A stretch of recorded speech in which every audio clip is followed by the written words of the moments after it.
Hey everyone.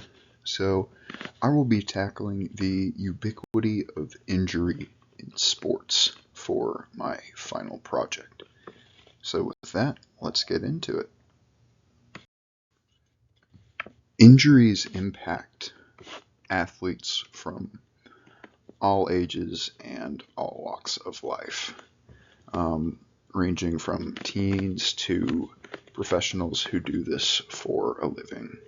There isn't one specific group of people that primarily suffer more than another. There is a gender disparity in injuries between men and women regarding ACL tears, but broadly speaking, injuries affect all athletes, which is one of the reasons why I wanted to focus in on this topic in particular.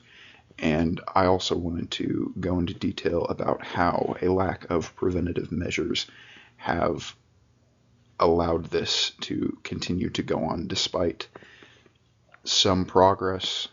There's still a lot more that sports organizations can do to prevent further injury. The perception of injuries in the media has changed drastically through the years. In the late 90s and early 2000s, injuries were glorified. They were seen as a rite of passage, push through the pain type of deal.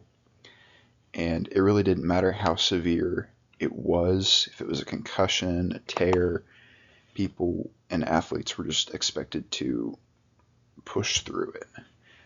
In the 2010s, when CTE was discovered and questions about concussions were raised to the NFL, people began to realize the long-term implications of injuries, and documentaries and films started to come out about this epidemic.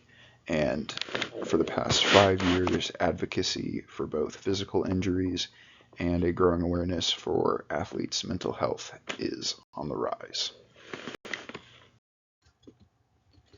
So, at first in my writing, I hope to just do a brief overview, a flyby of the history of injuries in sports, who they've affected, how they've been perceived, and how we perceive them now culturally.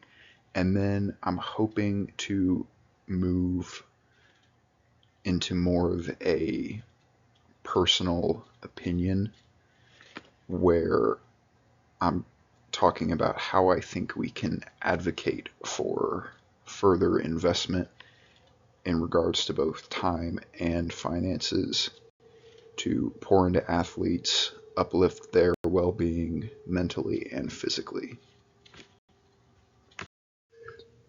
So there are still a lot of questions that people are asking about injury in sports, but the two that I really wanted to pose to you all were, after going through this class, has your perception of injuries in sports changed any after we've watched League of Denial, for example, and talked about Mark Webster and CTE?